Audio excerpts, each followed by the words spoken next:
You finish your work for the day feeling exhausted. You look at the clock and see it is late afternoon. The prayer of Aster has already been prayed, and you decide to take a quick nap before sunset. You crash onto your bed or your sofa deeply. You drift off into a heavy and dark sleep. But when you wake up an hour later, you feel something strange happening to your mind. You do not know where you are for a moment. You do not know if it is dawn or dusk. Your heart is racing and your head is spinning, and you feel a strange sense of depression and doom. We have all experienced this terrible feeling before. We wake up from a late afternoon nap feeling worse. We feel like we have lost a part of our brain, but we do not realize that this is a spiritual warning. There is a famous narration regarding this specific time, a warning that has been passed down for centuries. It states that sleeping after Aster is dangerous and that it carries a risk that is terrifying.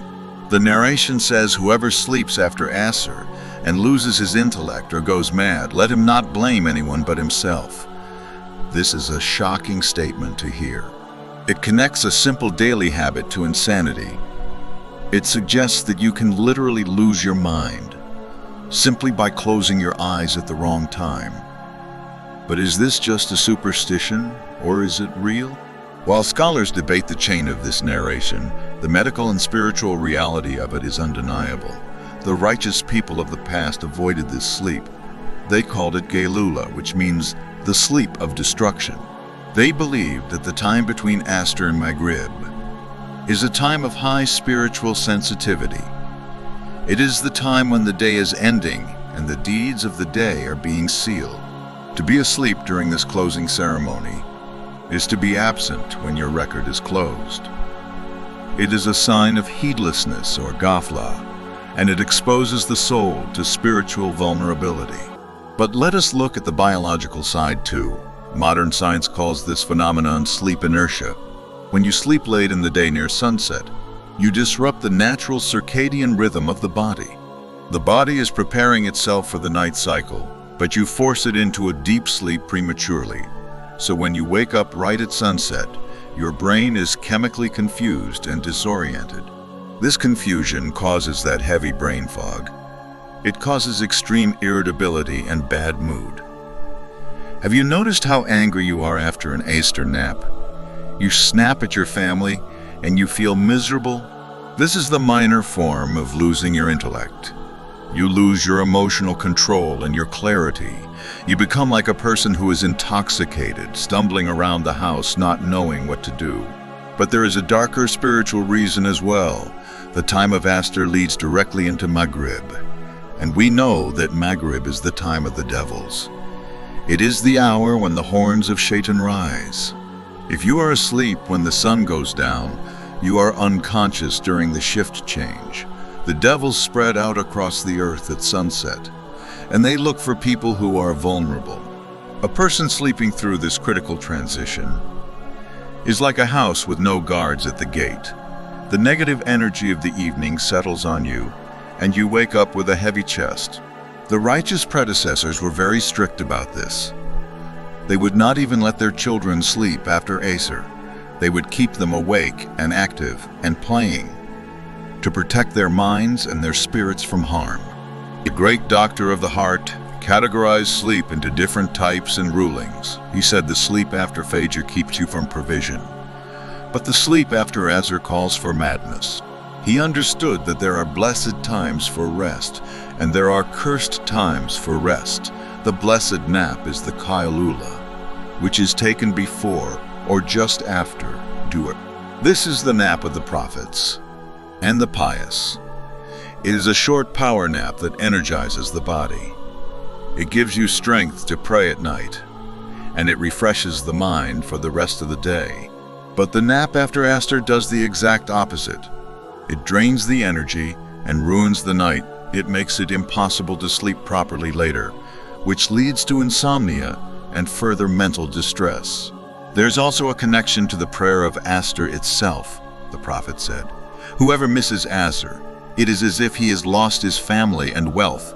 It is the middle prayer that must be guarded strict. If you get into the habit of sleeping after Aster, You are in great danger of missing Maghrib. You might wake up when the sun has already set, and you have missed the window of the prayer.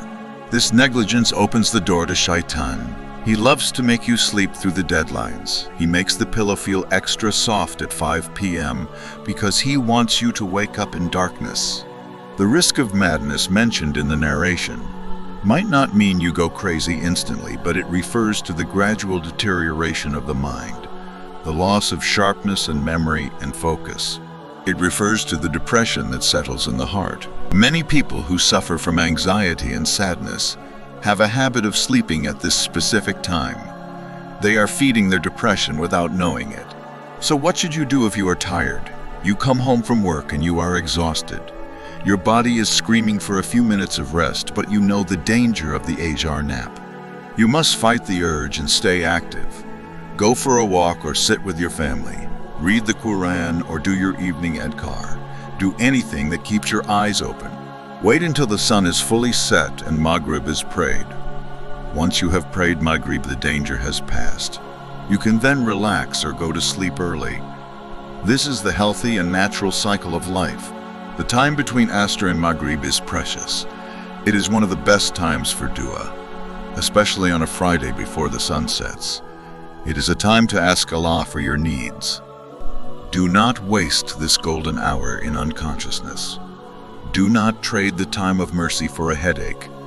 Do not let Shaitan steal the end of your day and leave you waking up in a state of confusion. Some scholars say if you are extremely sick or if you stayed up all night in worship, then there is a concession for you to rest. But for the average healthy person, it is disliked. We must align our lives with the cosmic clock. Allah built the universe with a specific rhythm.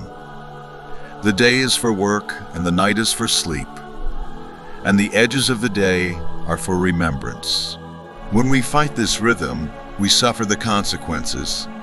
Our mental health suffers and our bodies suffer. We feel out of sync with the world around us, and we lose the barakah in our time. So the next time you feel your eyelids drooping and the sun is casting long shadows on the ground, remember the warning of the wise scholars. Whoever sleeps after Asr blames no one but himself. Stand up and make wudu to refresh yourself. Splash cold water on your face to wake up. Protect your intellect, for it is a precious gift, and do not risk your sanity for a nap. We ask Allah to protect our minds and hearts. We ask Him to bless our time and our sleep. We ask Him to help us utilize the blessed hours and to protect us from the habits of destruction. May Allah grant us the sleep of the righteous and wake us up with clear minds and pure hearts, ready to worship Him and serve His creation, safe from the madness and the confusion of the heedless.